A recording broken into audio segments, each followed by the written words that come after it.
y ya está en línea Félix Díaz. ¿Me escuchás, Félix? Leo Montero te saluda. ¿Cómo te va? Sí, muy buenas noches. Hola, Félix. ¿Cómo estás por estas horas? Es una pregunta media de cajón, ¿no? ¿Cómo estás? Imagino que estás muy mal. Sí, la verdad que estamos pasando por una situación muy difícil en la historia de nuestro país, de poder sufrir de nuevo esta discriminación racial que se ha demostrado en estos últimos tiempos producto de esta cuarentena, el aislamiento que ha sido enfocado directamente a los pueblos indígenas. El control policial es muy fuerte, discriminatoria y también con mucha violencia. Y eso es lo que nos preocupa y eso es lo que se ha demostrado ahí en Resistencia Chaco, a nuestros hermanos que han sufrido esta difícil situación que lo están pasando hasta el día de hoy. La información que tenemos, ¿qué tal? Diego Iglesias, buenas noches. Buenas noches. Te convido conjuntamente con Félix. La información es que entraron de manera ilegal.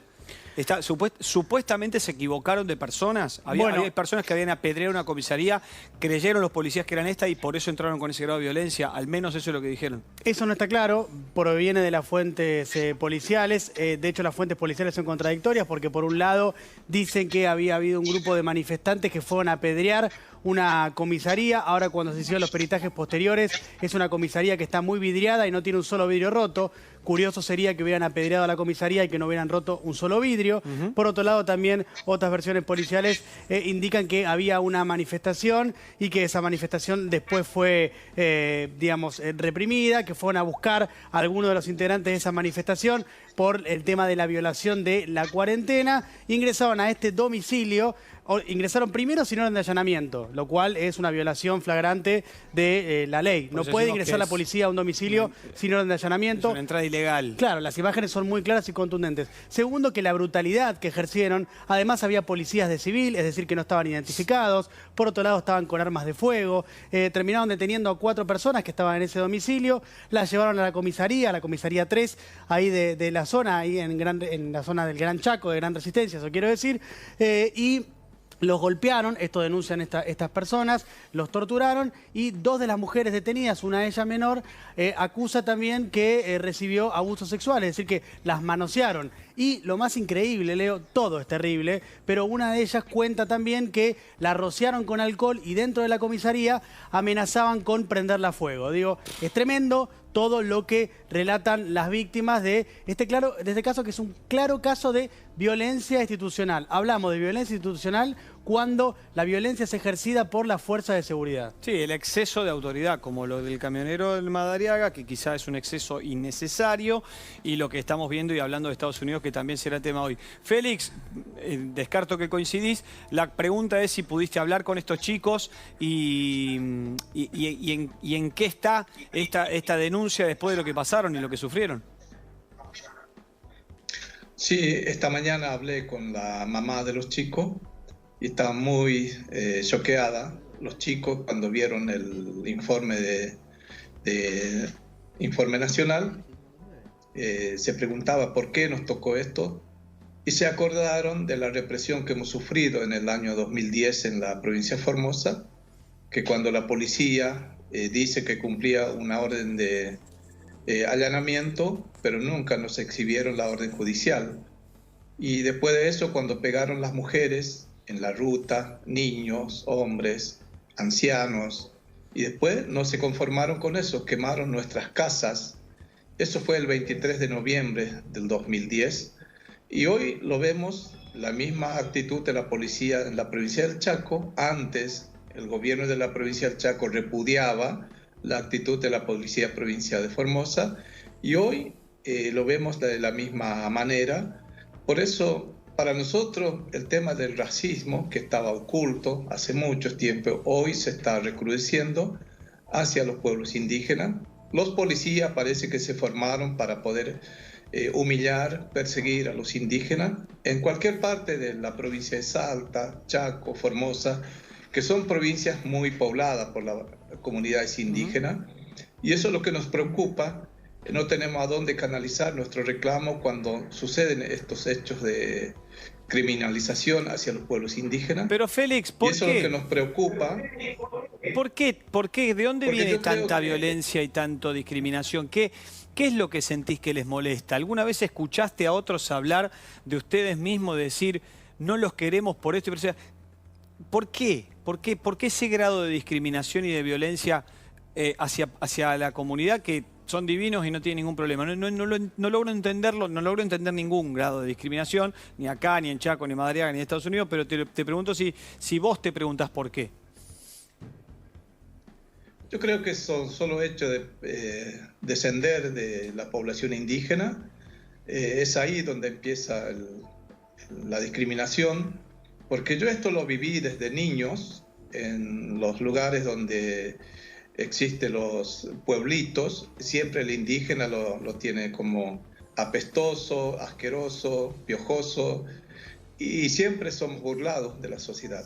Pero después se fue minimizando esa situación porque vino las religiones evangélicas y de ahí hubo una relación entre indígenas y los religiosos criollos, y ahí como se ocultaba este racismo.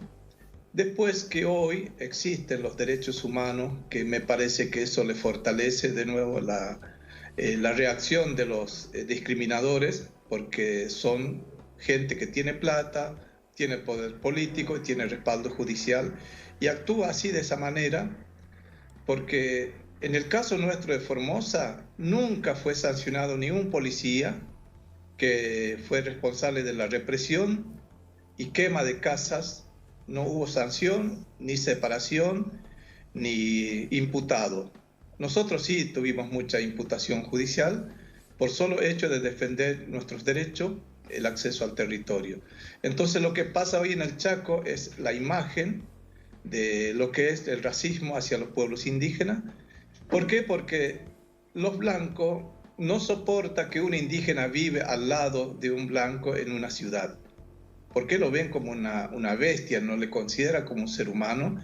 Cuando un indígena tiene una moto, un auto, ya le considera como una exageración de que un indígena puede estar manejando el mismo aparato que cualquier ciudadano. Por eso, para nosotros, Argentina tiene esta deuda social con nosotros como pueblos indígenas, y debería trabajar el Estado a través de la legislación que empieza a buscar la manera de cómo proteger a los pueblos indígenas, porque nosotros no tenemos un lugar donde acudir cuando existan estas dificultades. En cambio, en los diferentes espacios estatales existen Secretaría de Derechos Humanos en todos los niveles, pero el tema indígena nunca se aborda. Sí.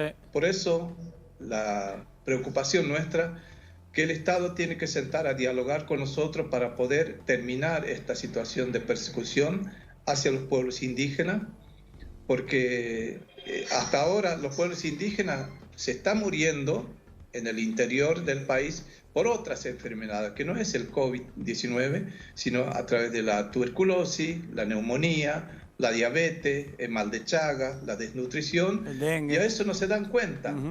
Entonces esas son las realidades que vivimos los pueblos indígenas.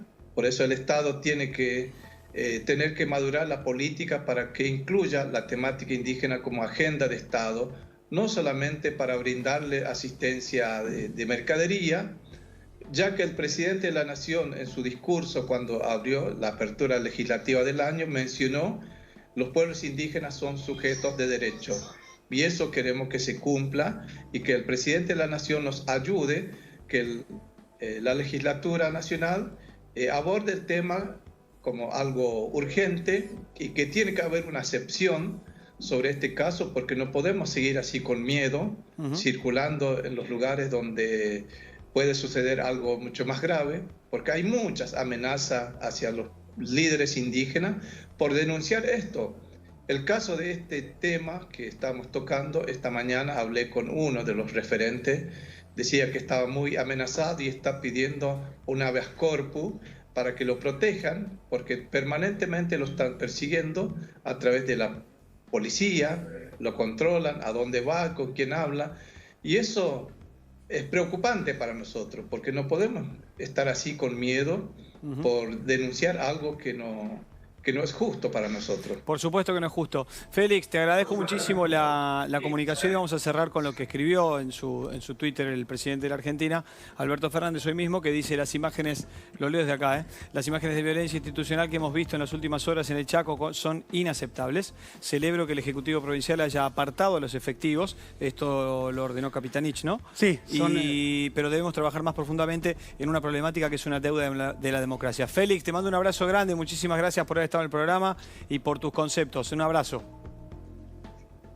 Muchísimas gracias por el espacio y saludos a los televidentes. Muchas gracias. Un beso enorme y estamos con ustedes en la lucha de la discriminación, que es terrible, que no tiene por qué, que no tiene sentido, que es ridículo y demás. Queremos cerrar con lo del presidente, que él lo estaba mencionando de la ayuda. Por suerte ha hecho este comunicado en el día de hoy en Twitter y demás. Diego. No, que son 5 policías los que fueron separados por ahora de sus cargos, de sus funciones. Mañana serán indagados por la justicia a partir de estos hechos. Bien, es igual, es un poco la típica, ¿no? De manual. Sí. Digo, hablo en criollo. Policía que se echa un moco, listo, lo apartamos un ratito. Es como el árbitro que dirige mal un partido, viste que lo separan, no dirige a tal equipo por un par de años, después se olvidan. Bueno, en Minnesota lo mismo, acá